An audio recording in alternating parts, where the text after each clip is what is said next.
Micro finance సంస్థ వేధింపులకు ఓ మహిళ అన్యాయంగా బలైపోయింది. మేదక్ జిల్లా తుఫ్రాన్కు చెందిన వరలక్ష్మి క్రిష్ బ్యాంక్ నుండి 70,000 లోన్ తీసుకుంది. కొన్ని నెలలుగా కిస్తీలు కడుతూ వస్తుంది. అయితే ఇంకా 20,000 బాకీ ఉండడంతో ఫైనాన్స్ సిబ్బంది వరలక్ష్మిని వేధిస్తున్నారు. ఇవాళ ఉదయం కూడా ఇంటికి వచ్చి డబ్బులు కట్టాలని బెదిరించారు. ఇష్టం వచ్చినట్టు మాట్లాడారు. అవమాన భారాన్ని భరించలేక తీవ్ర మనస్తాపానికి గురై వరలక్ష్మి ఆత్మహత్య చేసుకుంది. మృతురాలికి భర్త, 2 కుమారులు ఉన్నారు. పోలీసులు దర్యాప్తు చేపడుతున్నారు.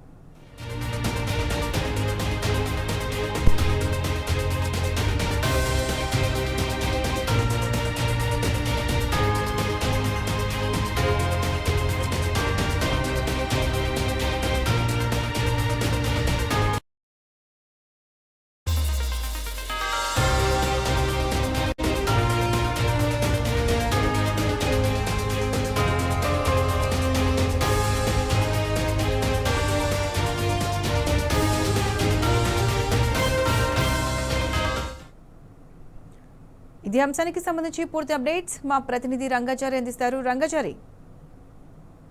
Good afternoon Pratyusha. ఇది మెదక్ జిల్లా తూప్రాన్ పట్టణంలో ఈ మైక్రో ఫైనాన్స్ కు సంబంధించిన యాజమాన్యము సిబ్బంది వేధింపులు తట్టుకోలేక ఓ మహిళ వరలక్ష్మి అనే ఒక మహిళ ఆత్మహత్య చేసుకున్నటువంటి ఘటన అక్కడ తీవ్రమైనటువంటి విషాదాన్ని నింపింది. ఇటీవలి కాలంలో అటు మైక్రో ఫైనాన్స్లు, ఈ లోన్ యాప్స్ వీళ్ళందరూ కూడా చాలా మందిని వేధింపులకు గురి చేయడం అనేది సర్వసాధారణంగా జరుగుతున్న విషయంగా మారిపోయింది. ఇటీవలి కాలం కావచ్చు, మెదక్ జిల్లా కావచ్చు, సంగారెడ్డి జిల్లా ప్రాంతంలో కావచ్చు, లోన్ యాప్స్ కు సంబంధించిన వాళ్ళ వేధింపులు, మైక్రో ఫైనాన్స్ కు సంబంధించిన వారి వేధింపులు తట్టుకోలేక చాలా మంది ఆత్మహత్యలు చేసుకుని చనిపోతున్నా కూడా ప్రభుత్వం నుంచి కానీ పోలీసుల వైపు నుంచి కానీ సరైనటువంటి చర్యలు మాత్రం లేవనేది మాత్రం కనిపిస్తూ ఉన్నది. ఈ నేపథ్యంలో ఈ రోజు వరలక్ష్మి అనేటువంటి ఒక మహిళ తూప్రాన్ లో కూడా అదే పద్ధతిలో ఆమె ఆత్మహత్య చేసుకుని చనిపోయింది. ఆమె కృషి బ్యాంకు కు సంబంధించిన ఒక బ్యాంకులో, ఆమె మైక్రో ఫైనాన్స్ కు సంబంధించిన బ్యాంక్ అది. ఆ బ్యాంక్ లో సుమారు ₹1,00,000 వరకు ఆమె రుణం తీసుకున్నట్టుగా మనకు ప్రాథమికంగా ఉన్నటువంటి సమాచారం ప్రకారం తెలుస్తుంది. ఆమె అప్పుడప్పుడు కలిపి దాదాపు 70,000 నుంచి 80,000 వరకు ఇప్పటికే ఆమె చెల్లించినట్టు చెప్తూ ఉన్నారు. అయితే ఇంకా 20-25,000 వరకు మాత్రమే ఆమె చెల్లించాల్సి ఉంది. ఆ 20,000 కోసం ఆమెను ఆ ఫైనాన్స్ కు సంబంధించిన సిబ్బంది, ఆ యాజమాన్యం అంతా కూడా తీవ్రమైనటువంటి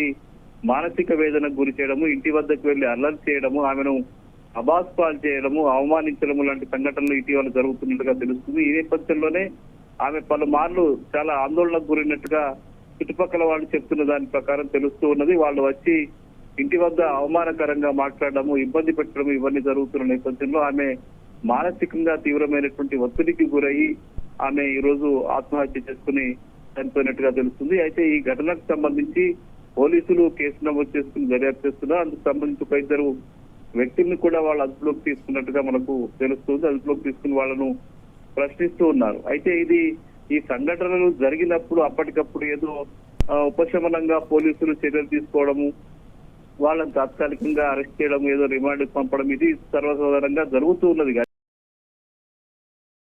చట్టరీత్యా చర్యలు తీసుకునేటువంటి వైఖరి అయితే కనిపించడం లేదు.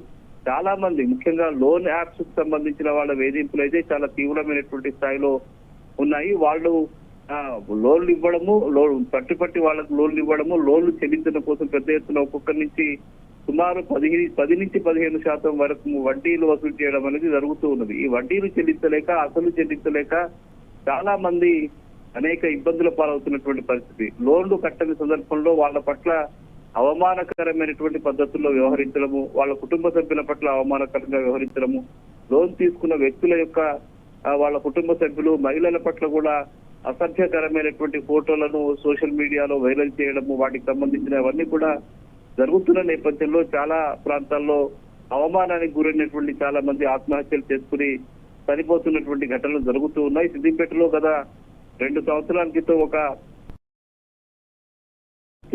కలెక్టర్ కు పనిచేసినటువంటి గన్మెన్ కు సంబంధించిన కుటుంబం పూర్తిగా ఇట్లాగే తాను ఆత్మహత్య చేసుకోవడం, పిల్లల్ని భార్యని తుపాకీతో కాల్చి చివరిగా తాను ఆత్మహత్య చేసుకుని చనిపోయినటువంటి పరిస్థితి ఉంది. ఇక సిద్దిపేటలో ఇట్లాంటి సంఘటనలు జరిగాయి, గజ్వేల్లో జరిగాయి, అటు మెదక్ ప్రాంతంలో కూడా జరిగాయి, చాలా గ్రామాల్లో జరుగుతూ ఉన్నాయి. కానీ దీని పట్ల ప్రభుత్వం ఒక కఠిన వైఖరిని తీసుకుని వీటిని అదుపు చేయడం కోసం చర్యలు తీసుకోవాలి. వీరి పట్ల కఠినంగా వ్యవహరించాల్సిన అవసరం ఉందని చెప్పి ప్రజలు డిమాండ్ చేస్తున్న పరిస్థితి కనిపిస్తుంది. Pratyusha. Right Rangachari, thanks for the updates.